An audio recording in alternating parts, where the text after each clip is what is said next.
Today, we're jumping into a really fascinating passage in the Quran's second chapter, Surah Al-Baqarah. We're going to look super closely at verses 40 through 46. This is where the Quran makes a powerful and direct call to the children of Israel. So let's explore what it's all about. So, right after talking about the creation of all humanity, the Quran does something pretty remarkable.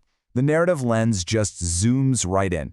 It goes from this wide-angle story of Adam to a very specific, direct address. The conversation becomes intimate, historical, and you can tell it's deeply personal, aimed squarely at the children of Israel. And the message doesn't start with some new law or a new rule. No, it begins with a call to memory. It's a powerful reminder of a sacred and foundational promise, a covenant between God and this community. Verse 40 leaves no doubt who this is for. It opens with, "O children of Israel." It's a call to remember the blessings, the favors they received, and to honor their side of the sacred deal. And right at the end, a crucial command that true reverence, true fear belongs to God and God alone. So what we have here is this reciprocal relationship, like a two-way street. The people are asked to do two things: remember God's favors and fulfill their promise. They're ahead. And in return, God makes two promises. I will fulfill my side of the covenant. And here's the guidepost for it all: fear me alone. This really sets the stage for everything that's about to come. Okay, so from the covenant itself, the message now shifts gears. It moves to the scriptures that contain this promise, and it addresses the absolutely critical responsibility of how divine truth should be handled. Verse 41 issues this really powerful call. It asks them to believe in the Quran, but listen to how. Not as something new or alien, but as something that confirms the truths they already have. And it comes with a warning. Don't be the first to reject it, and definitely don't trade divine guidance for some small worldly gain. You know, the key to this whole idea is a single Arabic word, musaddiqan. The Quran isn't saying it's here to replace and erase the past. Not at all. It's presenting itself as the confirmer of the original, divine message in the Torah and the Gospel. So what does that mean? It means this is a message of continuity, not contradiction. And that line about trading God's verses for a small price, that is such a potent metaphor. This isn't just about cash. It's about exchanging something eternal and priceless for any temporary benefit, whether that's social status, a bit of influence, political power, or wealth.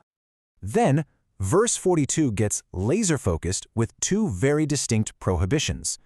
First, don't mix truth with falsehood. Don't muddy the waters. And second, don't hide the truth when you know it's the truth. These are two totally different ways you can undermine divine guidance. But the most crucial part of that verse might be the last few words, "while you know." You see, the Quran isn't talking about people who are just mistaken or ignorant. The critique is aimed at the conscious, deliberate act of hiding a truth that you recognize. This takes it from being a simple error to a really profound moral choice. All right, so we've covered belief and the integrity of knowledge. Now the Quran pivots to action. It starts outlining the essential practices that really form the backbone of a faithful community. Verse 43 lays out three clear commands that turn faith into practice. First, establish the prayer. Second, give the purifying charity, zakat. And third, this beautiful call to community: bow with those who bow. Let's break that down for a second. Establishing prayer, or Salat, that's about your personal vertical connection to God. Giving zakat, that's about your horizontal responsibility to society, to others. But that third step, bow with those who bow, that's a direct invitation to join the larger community of believers, to be part of the whole in its most central act of worship. And then verse 44 hits you with this incredibly sharp, rhetorical question. It calls out the hypocrisy of telling other people to be righteous while forgetting yourself, especially when you're the one reciting the scripture. And it ends with this direct appeal to our own minds. Then will you not reason? I mean, that question just cuts right to the heart of moral integrity. The Quran is pointing out a fundamental contradiction, a failure of logic. How can you have this sacred knowledge, teach it to others, and somehow fail to apply it to your own life? It's a huge call for self-reflection, for making sure our words and our actions are in sync. So, if this path is so challenging, if the standards are this high, how is a person supposed to stay on it? Well, the final verses of this section give us the answer. They offer the spiritual tools you need to meet these demands. Verse 45 presents two essential tools for getting divine help: patience and prayer. But, and this is a big but, it comes with a condition. This path, it says, is a heavy burden. It's difficult for everyone except for one specific group of people, the humbly submissive.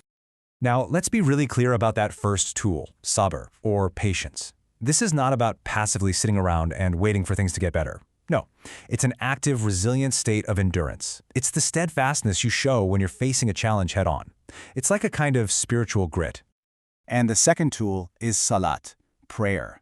This is your direct line, your lifeline. It's that vertical connection to God. It's not just a ritual you perform. It's the actual mechanism you use to actively seek help, guidance, and strength. So, putting patience and prayer together. The Quran says it's a great burden. It's hard. But remember, not for everyone. It's made easy for those who have a special quality called khushu. So, what is that? Khushu is the game changer. It's that internal state of sincere humility, that deep sense of awe and reverence. It comes from a profound awareness of God's presence, and it softens the heart. It makes prayer and patience feel light and meaningful, instead of like some heavy chore. But where does this incredible humility come from? The very next verse, verse 46, gives us the answer directly. Who are these people with khushu? They are the ones who are absolutely certain of two things, that they are going to meet their Lord and that to Him they will return. And there it is. That's the core message. The source of true humility, the very thing that makes these difficult spiritual tools feel light and effective, is an unshakable belief in the afterlife. It's the certainty of that final meeting, that ultimate return, that puts everything else in our lives into perspective. And so this passage leaves us with a question to really ponder, a timeless principle.